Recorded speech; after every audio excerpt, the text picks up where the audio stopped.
Welcome guys, welcome on my YouTube channel enhance area. तो आज की इस वीडियो में हम देखेंगे जो आईनेट का पेपर होने वाला है 2020 में। सेकंड पेपर अभी हुआ नहीं है लेकिन होने वाला है। उसके सिलेबस और उसका क्या एग्ज़ाम पैटर्न है। तो बेसिकली हम इस वीडियो में ही फोकस करेंगे कि क्या क्या सिलेबस उस चीज़ के लिए इम्पॉर्टेंट है और कैसे उसकी तैयारी करें। तो चलिए शुरू करते हैं।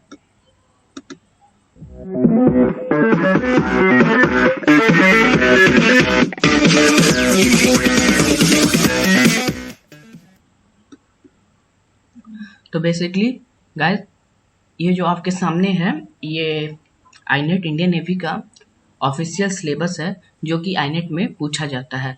आप जैसा कि देख रहे हैं पूरे एग्ज़ाम को सिलेबस को 4 पार्ट में डिवाइड कर दिया गया है। इंग्लिश 25 मार्क्स के, सेक्शन 2 रीजनिंग और न्यूमेरिकल एबिलिटी 25 मार्क्स के, सेक्शन 3 जनरल साइंस और मैथमेटिक एप्टीट्यूड 25 मार्क्स के, और जो चौथा सेक्शन है जनरल नॉलेज का वो 25 मार्क्स के।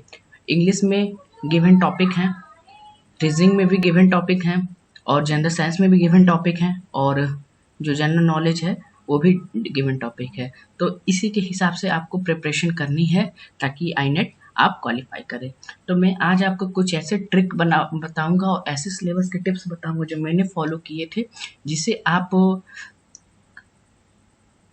बल्क ऑफ नॉलेज भी गेन करोगे और आपको ज़्यादा टाइम भी नहीं लगेगा। तो चलिए आगे देखते हैं।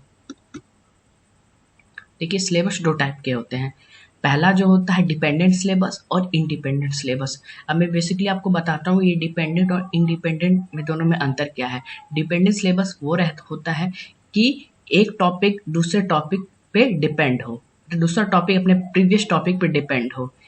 और जो इंडिपेंडेंट सिलेबस होता है वो एक दूसरे के बीच में कोई रिलेशन नहीं होता है। सिंपली यही समझ लो कि डिपेंडेंट सिलेबस में दो या पूरे टॉपिक में एक दूसरे के बीच में एक रिलेशन होता है, और इंडिपेंडेंट सिलेबस में उन सब टॉपिक के बीच में कोई रिलेशन नहीं होता है। तो देखते हैं कि डिपेंडेंट सिलेबस में मैथ के डिपेंडेंट सिलेबस में क्या कौन कौन सी टॉपिक आती हैं जिन्हें पढ़ना चाहिए।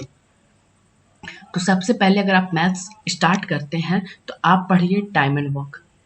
टाइम और वर्क कंप्लीट करने के बाद उसके सारे फॉर्मूलाज को नोट करने के बाद उसके सारे ट्रिक जो मैं आपको अगली वीडियो में देते रहूँगा, उसके लिए आप चैनल को सब्सक्राइब कर लीजिए ताकि मैथ्स के साइंस के जो भी ट्रिक हैं आपको मिलती रहे। और फिर आपको पढ़ना है टाइम एंड डिस्टेंस, फिर पढ़ना है एवरेज और रेशियो, फिर पढ़ना है परसेंटेज, फिर पढ़ना है लॉस एंड प्रॉफिट, फिर पढ़ना है CI एंड SI, फिर पढ़ना है सिंप्लीफिकेशन। ये है आपका 7 टॉपिक जो कि मैथ में है और इसी सीक्वेंस में पढ़ना है ताकि आपको कोई परेशानी ना हो। तो चलिए आगे देखते हैं। अब बात करते हैं डिपेंडेंट सिलेबस इन रीजनिंग में और न्यूमेरिक एबिलिटी जिसे कहा जाता है, उसमें क्या कौन कौन से टॉपिक हैं। तो सिंपली पहले आपको क्लियर करने होंगे डॉट फिगर के कंसेप्ट। डॉट फिगर में डॉट से रिलेटेड कुछ क्वेश्चंस आते हैं, फिगर बना रहता है उसमें बहुत सारे डॉट रहते हैं और उसके बीच प्रॉब्लम को अप्रोच को सॉल्व करना रहता है। पिक्चर कंप्लीशन, पिक्चर के सीक्वेंस होते हैं और फिर अगला पिक्चर क्या बनेगा उनको सॉल्व करना रहता है। वेन डायग्राम आपको तो पता ही होगा।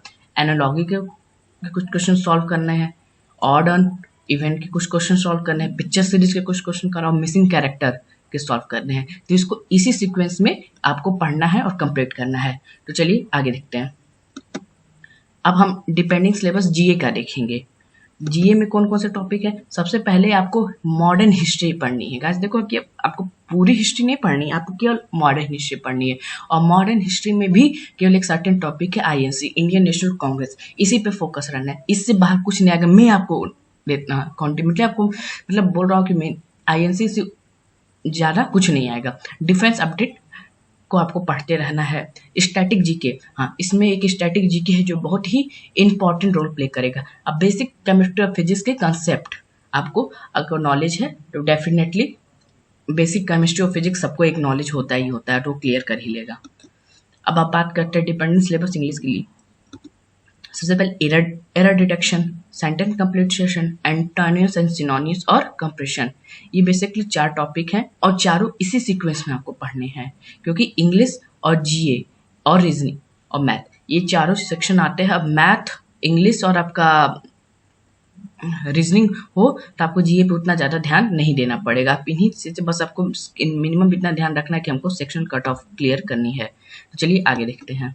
ठीक है, सिंपली आपको इतना ध्यान रखना है कि हमें वो 20% सिलेबस पढ़ना है जो हमें 80% मार्क्स दे। तो बेसिक हमको इसी कंसेप्ट को दिमाग में रख के पढ़ाई करनी है कि हमें वो फालतू की चीज़ें नहीं पढ़नी है जिससे हमारा 20% मार्क्स आए। हमें वो 20% सिलेबस पढ़ना है कि जो हमें 80% मार्क्स दे।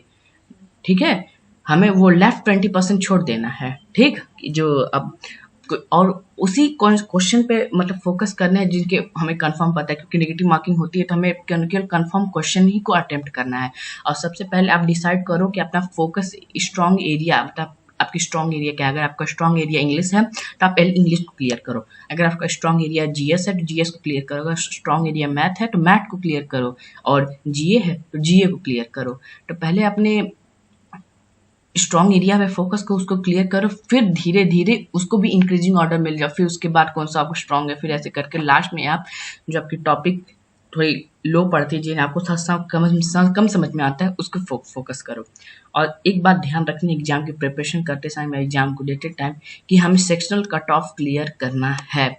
Guys, section cut off clear करना है, यानी हर एक सेक्शन में आप उसके सेक्शन कट ऑफ के हिसाब से नंबर अचीव कर लो। ठीक, तो फाइनली आज के लिए बस इतना ही था। मैंने आपको सिलेबस दे दिया, क्या क्या कैसे पढ़ने हैं, किस सीक्वेंस से पढ़ना है ये बता दिया। तो आप अगर चाहे तो स्क्रीनशॉट भी ले सकते हो। तो वीडियो को देखने के लिए बहुत बहुत थैंक यू। प्लीज़ चैनल को सब्सक्राइब कर दीजिए और लाइक कर दीजिए। Thank you.